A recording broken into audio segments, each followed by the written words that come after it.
What's up, podcast world? You're listening to the Service Business Mastery Podcast. I'm your host, Tersh. On today's episode, we're going to talk about Todd Palmer. We're going to talk about him. We'll talk about him a little bit at the end during our outro. But no, we're going to talk to Todd about his success and growing multiple businesses. He's had 6 businesses on the Inc. 5000, and it's really cool. Like, how many people do you know that have had 6 businesses on Inc. 5000? That's crazy. I really don't know very many people other than people that I've met here on the podcast. Josh Solon. I mean, I don't know if you've seen recently his new book. We had a released a couple months ago. Has it been that long ago now? Yeah, a couple months ago. His new book released, Blue is the New White, talking about blue collar working is the new white collar working, and how you can really, you don't have to go to college in order to have a really successful life. But anyways, really good book. If you haven't picked up your copy, be sure to pick up a copy of it today. So here lately, I've been getting where I have really wanted to say thank you to everybody that listens to the podcast. We're getting lots of downloads, lots of feedback, and I want to say thanks to you for sharing the episode that you enjoy. Hopefully that's every episode.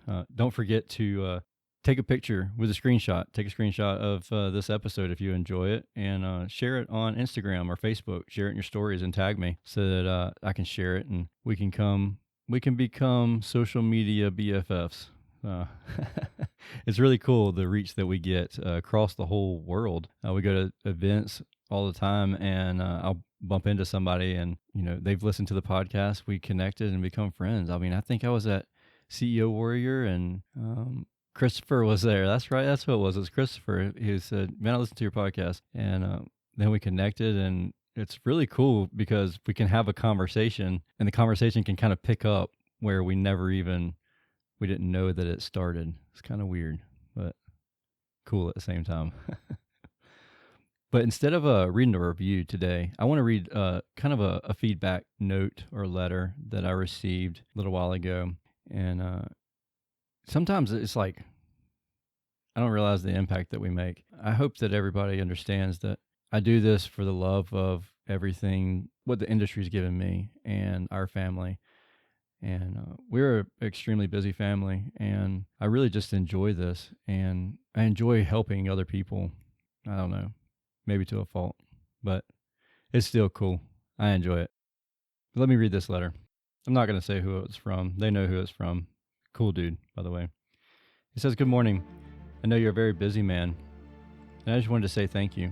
About 6 or 7 years ago, I got injured. I was in the prime of my career. I finally hit my goal of the industry, where I wanted to be on the commercial end. I was making 6 figures a year. Life was great. My family was happy.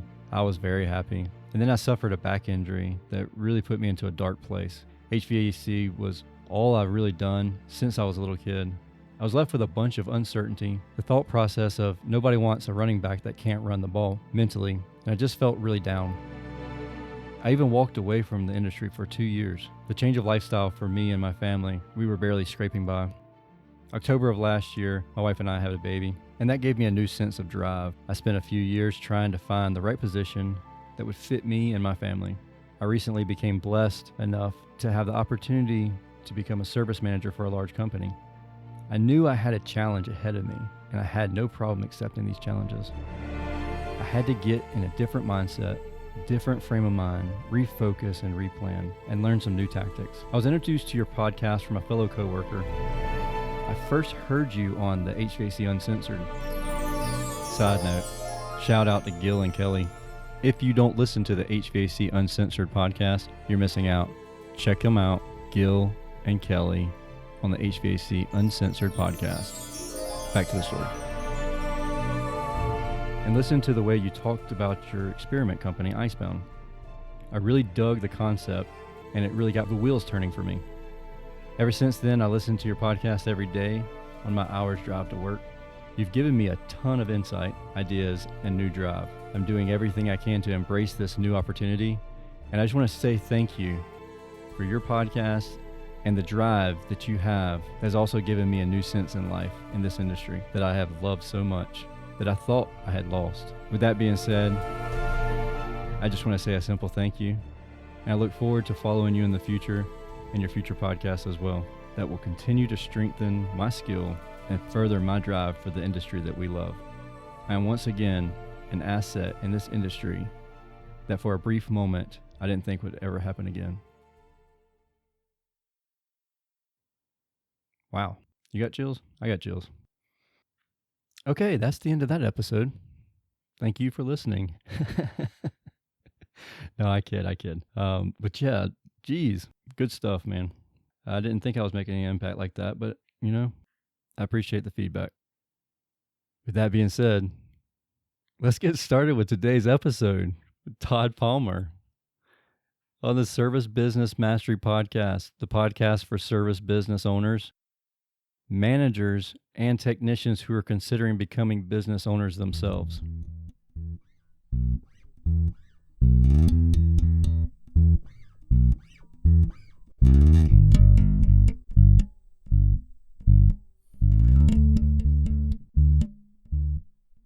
Welcome to the show, Todd. Thank you so much for having me today.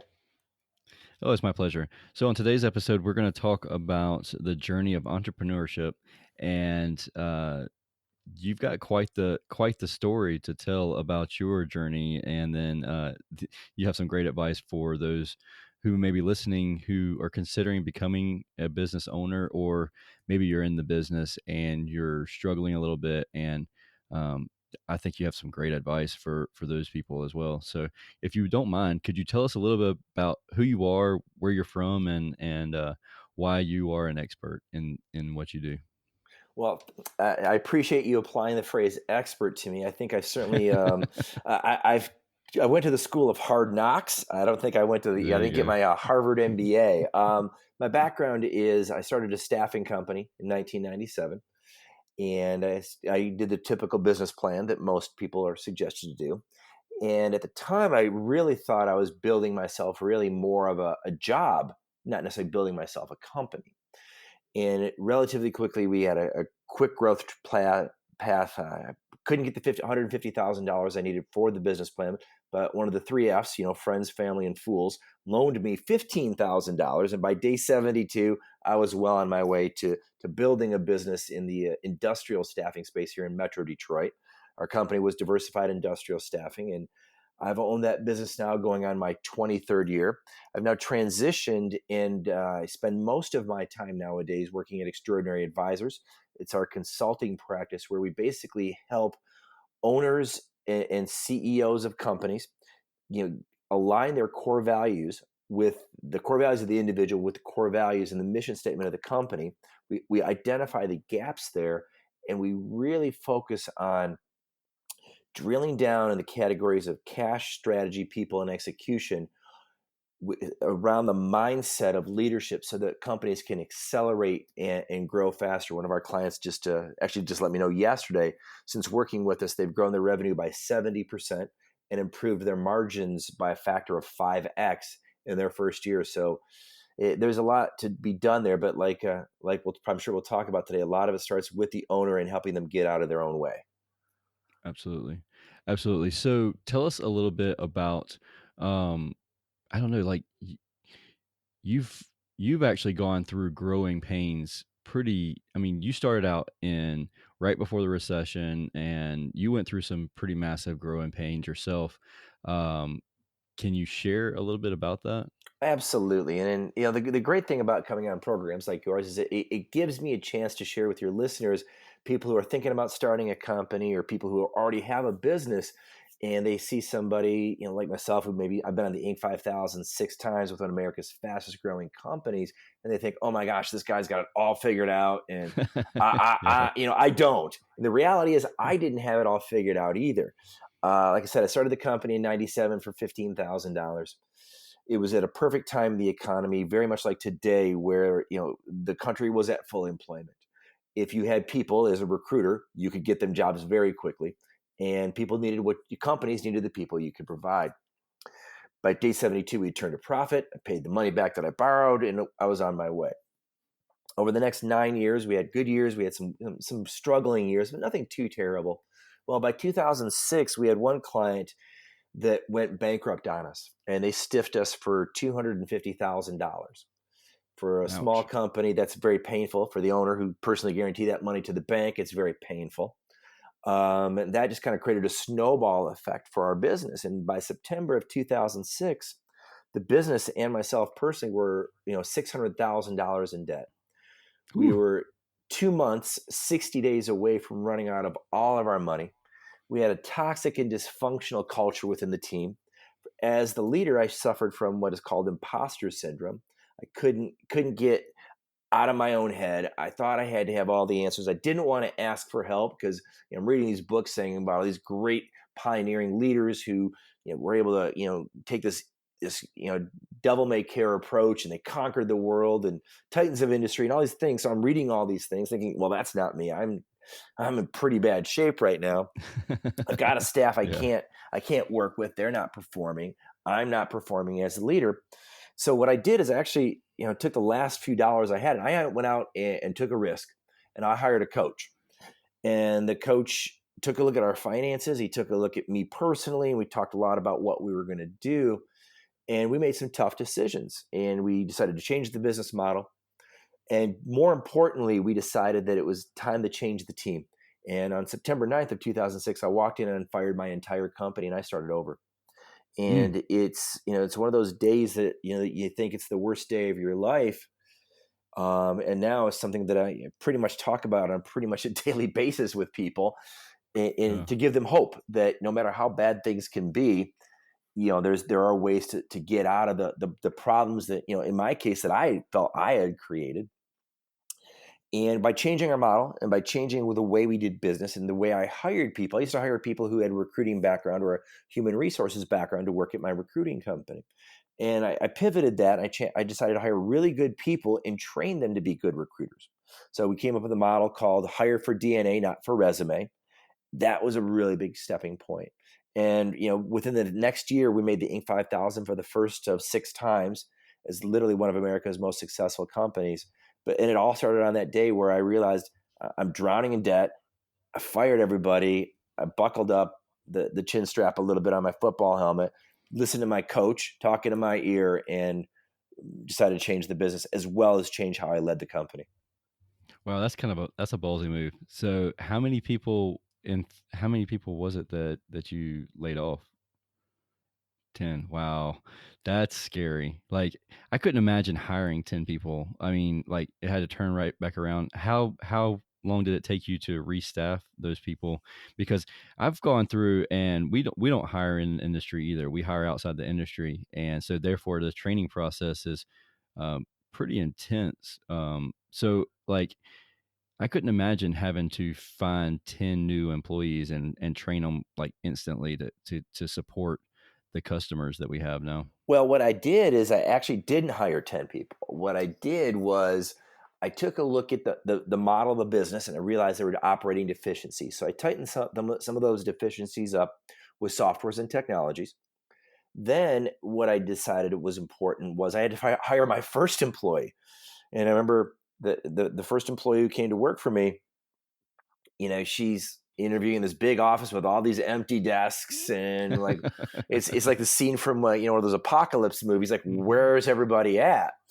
And her name was Becky, and she still works with me today. God love Becky. She's my work wife. She sat literally in every seat in my company, and she's just a That's person of awesome. massive high integrity, massive Yeah. character. And I taught her, either that or you outsource some training. And so I started with her, and I told her the story Yeah. that I just told you and your listeners. Like, this is the mistakes I made. Here are the lessons that I've learned, and I'm going to rebuild this company. I'd like you to be part of that rebuild. And she goes like, I want to learn all about entrepreneurship.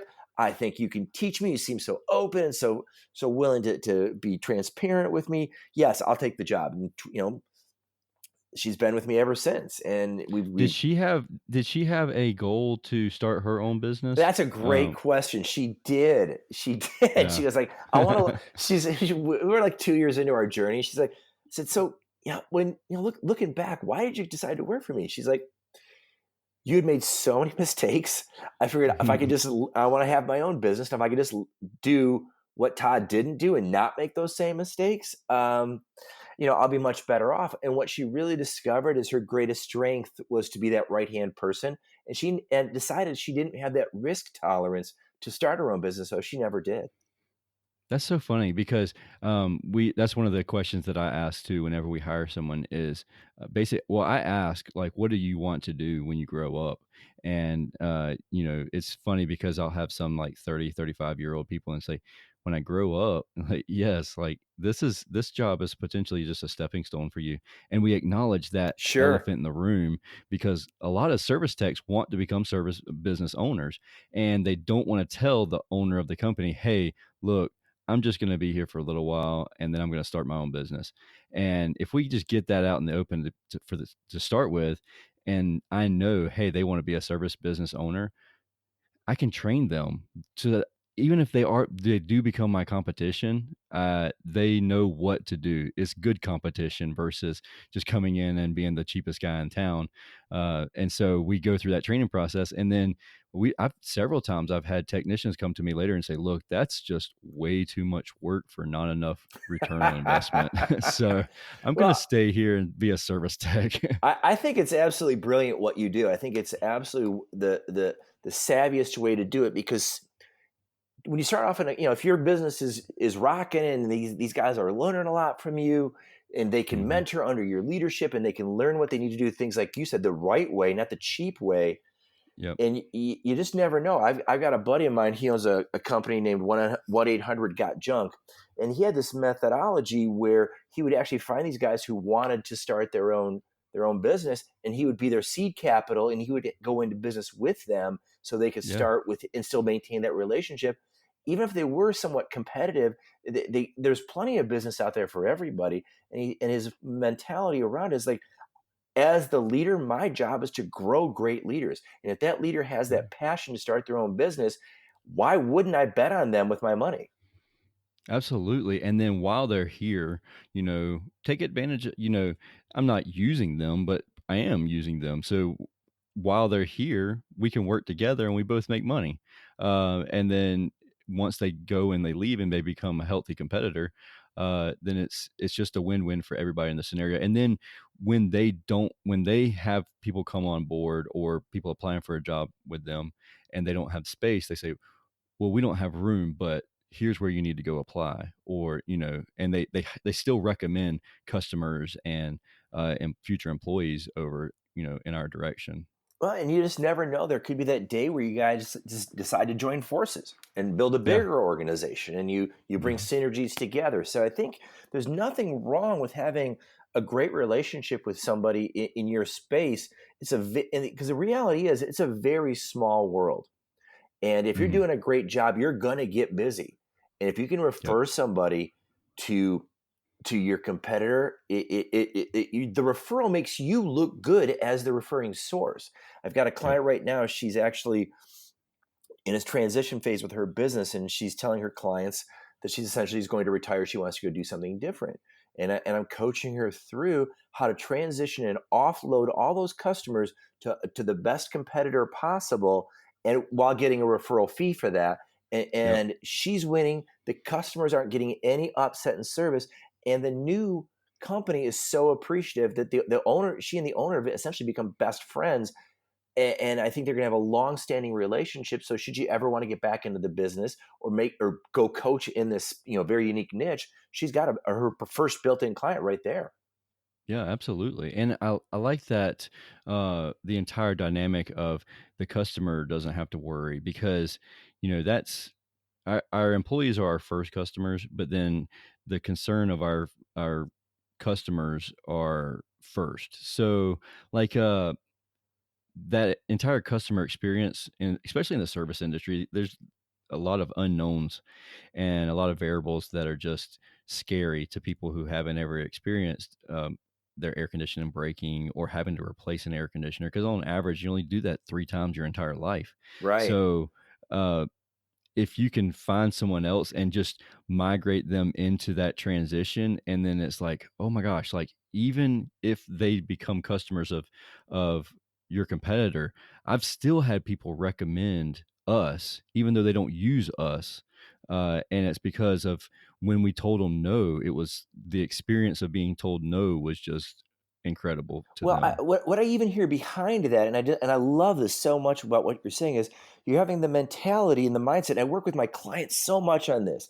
It's like you have an abundance mentality, not a scarcity mentality, and you have Mhm. the intention of doing right by other people, and the intention of taking great care of your customer. I've got so many clients that I have to work with to shift them from expectation to intention. And there's so many more opportunities when the entrepreneur approaches something with intention versus expectation and abundance instead of scarcity. So I give you major props for that. I appreciate it. I mean, it's not something that has been an overnight success. it's it's very easy for me to give away more than what I'm getting, and that's part of it. I knew that going into the business, and it's one of those things where I've accepted it, and sometimes we don't make the profit margins that we could if we kind of expected things, but the relationships that we've built, they're unbelievable. Like it. I have a friend of mine who's a plumber down in Miami, Florida, and after listening to one of these episodes, he reached out to me. He's like, how long did it take you to make that people over profit mentality work? Because it's taken me like 15 years. And I was like, well, it hasn't taken me that long, but it's definitely something where if I wasn't a people over profit type company, I could make money faster, but I could burn out all of my customers. And so it's a constant battle of trying to find new clients versus having referrals and repeat business. Well, I think it's a wise mentality that there's a lot of different ways to make money, and I spent when you say people over profit. Part of what I try to talk with my clients at Extraordinary Advisors is to understand exactly how you make money, how you make profit. People, we'll talk about, there are the four pillars of business: people, cash, strategy, and execution. Those are all true. I put an umbrella over those pillars. People are the umbrella over your staff, cash, strategy, and execution, because people make all those decisions in all those areas. We decide as people how we're going to spend our money, who we're going to hire, what our customers are going to look like, how are we going to execute. And so much of that comes down to focusing on the right things with the right people, heading in the right direction. And if you're able to put the people over the profits, but you're able to take the profits, build in enough profit so that revenue is not the primary driver, but profitable decisions are the right driver. Profitable decisions with the right people, that's an unstoppable formula. Yeah, I love that. Do you ever find that you hire the wrong person because they have the perfect personality, but then they just cannot get the skill down? Like I've had this Totally. problem where I had this kid, and he was straight out of high school. I mean, great personality. Like he could talk to anybody, and that's kind of different in our trade. Is usually you have a lot of hermits that want to Sure, fix sure. stuff but don't want to talk to people, and so and but then I handed him a drill, and he asked for a chuck that went the different direction. Like he didn't know that you had to actually press the button on the side of the drill to make it go reverse. And so I was like, oh crap. Like, why can't you that's so like it's tough for me to go through the hiring process and like the interview process and then to find out that they're just not going to fit it on the job. Well, I think that part of the challenge too is we have a country right now that's running at full employment. So you don't have a lot of people to pick from, and you have to train them up. And you've got your baby boomers that are leaving at record numbers. You've got your country at fully employed. You got your unemployment rate at a 50-year low. You've got your below that. You have your labor participation number at a 51-year low. And then you've got your millennials that are coming into the workforce that in theory would replace some of the boomers leaving the workforce. The millennial unemployment number, not a lot of people talk about this, is 13%. So the country is at 4%, 3-4%. The millennial coming in is at 13%. So you've actually got more going out one end than coming in the other end. Makes it hugely challenging for employers, regardless of the space that you're in, to hire those right Yeah. people. But I will share this with you and your audience. One of the tools that I found is really helpful in identifying people to work with is a tool called colorcode.com. It's free, and it's a people evaluation tool that tells you not only who the person is, what their personality type is, but gives you language tracks and how to talk to them. So you can use that either in the interview process, or you can use it once they become an employee and part of your team, so that you can communicate with them in a way that they best hear you and the way that they best understand versus, and I see this a lot with manufacturing. Well, when I was coming into the trade, this is how it was. And when I was doing it, and the millennials don't want to hear that. I'm just flat out telling your audience, like, if you're going to say back when dinosaurs roamed the earth and I used to fix things with a rock and a hammer, that they don't care. Millennials want a couple of things. Millennials want to be part of a team. They want to know the vision and direction of the company. They want a purpose, and they're willing to trade flexibility and freedom for a lower or different type of compensation. So as an owner of a company, you need to understand that so that you can work with them best to get your customer satisfied. Yeah, I love that. So with the colorcode.com, do you recommend whoever the hiring person is? I mean, with a lot of our listeners, it's going to be the owner Sure. or you're the office manager. Should they also go through that so that they kind of know their color? I think they whatever? absolutely should. I think it's even more imperative really to do your whole company. Again, it's a free tool. There's a paid version of it as well, but it's a free tool. And I do with, so every leadership team I coach, whether there's 5 people on the leadership team at a smaller business or as large as 20 on some of the big companies I work with, everybody on the team has to take the color code test. I need to know everybody in the room. I need to know how they think, how they operate. Are they in the right seat? Going back to your example of the young man who was really good, maybe had good people skills, but maybe not good technical skills. I want to know those things so that, if you've got a super chatty, highly energetic people person as your accounting person, that's a unicorn. I want to know that so that, or do they have the proper technical skills to be doing that? Or are they really good at communicating, but maybe less proficient in their job, and maybe they should be put into a different seat on the team? It doesn't mean that you have to move somebody off your team, but then it gives you at least some data-driven ability to make different decisions. That's funny. You mentioned the bookkeeper or accountant that's a chatty Kathy. I've only met one that's chatty Kathy type personality, and he's a famous author now. So it's like I've never met anybody in that role. So if you do find somebody in that role, like scoop that person up. I mean, they're rare. And my son's an accountant. He can be pretty chatty, but he's also super cerebral, and that's what makes him a good accountant. There are certain jobs that will draw, like an accountant will draw more of an introverted personality. Like in the color code scheme, you're going to find a lot of accountants are going to be reds.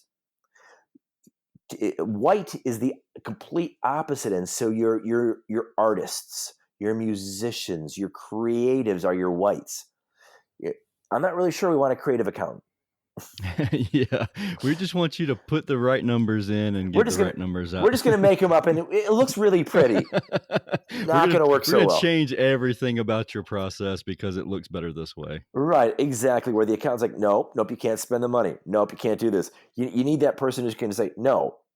Whites say yes to everything. Whites are the people who plan the best parties. They have no idea how they're going to pay for that. They go to they triple book themselves because they say yes to all opportunities.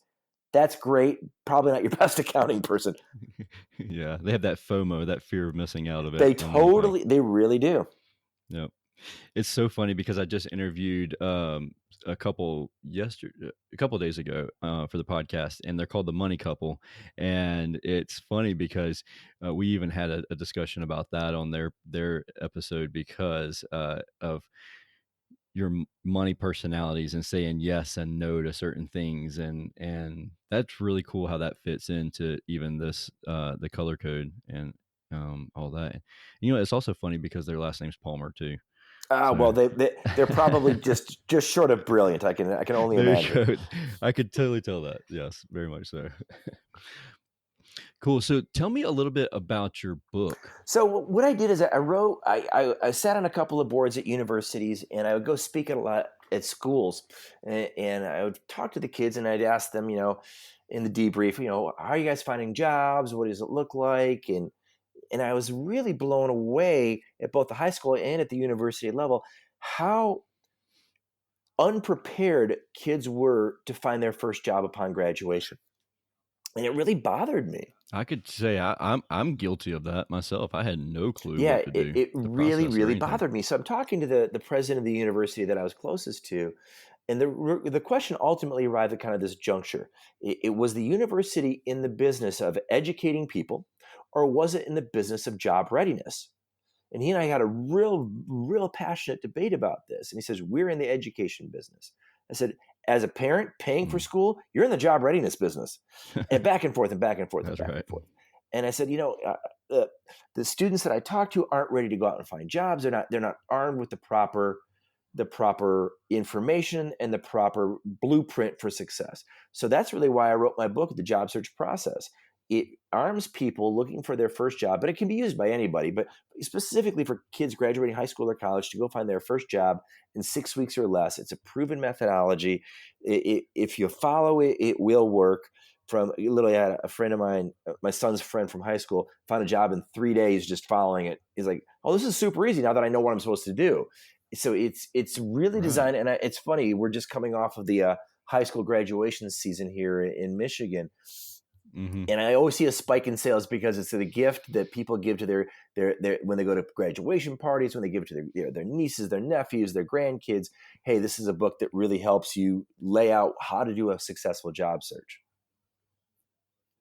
Well, that's good. Now I'm going to add that to my list I of love gifts it. for giftology. Have you ever read that book? I know John Giftology? Ruhlin. Yeah, Oh, John that's Ruhlin's a cool. good guy. He's super dynamic. I saw him speak a few years ago, and we became buddies. And he actually helped. He actually is the one who suggested I start doing podcasts. Very small world. Well, Yeah, he's that's a good cool. dude. Yeah, that is Small World. Yeah. If anybody's listening and have not listened to or read the book, you're doing yourself a disservice by not doing that. So check that out, and then check out Todd's book too. That's really cool. I'm going to pick up a copy of it for myself and read it, and then share it with any graduates that are coming up. So, if you want to get in touch with Todd, feel free to reach out to him. Extraordinary Advisors is his website. On LinkedIn, you can follow him. On Twitter, you can follow him. Todd Palmer at Todd Palmer on Twitter. Todd Palmer 1 on LinkedIn. I want to give Todd a special shout out. Thanks for coming on the podcast. Really great guy. I appreciate everything that you do for all of the entrepreneurs and small business owners, both those who have already started out and those who are considering starting out. Extraordinary Advisors is a great firm. I highly recommend you reaching out and at least exploring what they have to offer. I also want to give a special shout out to the team over at My Easy Install. I don't know if you remember. Oh, it's probably been about a year ago now. I interviewed Chris Rush from My Easy Install, and I just want to give them a shout out because this episode is actually being brought to you by My Easy Install. It's the only customer referral network designed specifically for HVAC contractors. I know not all the listeners are HVAC contractors, but it's a really cool program. Chris Rush and we actually have an episode that's coming out soon where we followed up on the conversation that we had last year. Love it or hate it, the industry is changing, and I'm really excited about sharing that conversation with you. My Easy Install, it was developed by HVAC industry professionals to give contractors access to the increasing number of consumers purchasing their systems online and in stores. They provide free pre-qualified new customer leads to their install members at absolutely no cost. And they spent years researching and developing their model to address most, if not all, of the objections that we as contractors may have towards these types of consumers. Keep your revenue rolling this fall by applying for your free My Easy Install membership today. Simply go to your web browser and type in the letters easyinstall.com/installer-sign-up. Again, thank you for that team over there for everything that they are doing for our industry to help us to evolve and not miss the boat as things start to change. Again, thank you to Todd for coming on the podcast and sharing. We didn't have a direct goal of exactly what to do other than we were just talking. We just had great conversation, and sometimes it's really cool not to just restrain ourselves to only talking about 4 or 5 items. Sometimes it's a lot of fun to I like to know how people like Todd himself became successful, what they did to become successful. That's really cool. I enjoy that kind of stuff. And people like Todd Palmer, they love giving back and they love sharing how to make someone else successful. Really selfless type mentality, which is really, really awesome. So I also want to say a huge thank you to you, the listener, for listening to this episode of the Service Business Mastery Podcast. If there's anything I can do for you to help you, please reach out to me, tersh@icebound.us. If you like this episode, take a screenshot of it, share it on your Instagram stories, and tag me. This is really cool because it lets a lot of other people learn about the podcast too. And there's a lot of people who I've just assumed knew about the podcast. I don't like trying to really push it on people. Sometimes I have imposter syndrome, like we were talking about. But it is really cool to be able to help somebody. The feedback that I get is pretty awe-inspiring. Like, I didn't really intend on changing lives. I don't think that I changed lives, but some of the reviews that I've received and some of the feedback that I've gotten have been really cool, humbling to say the least.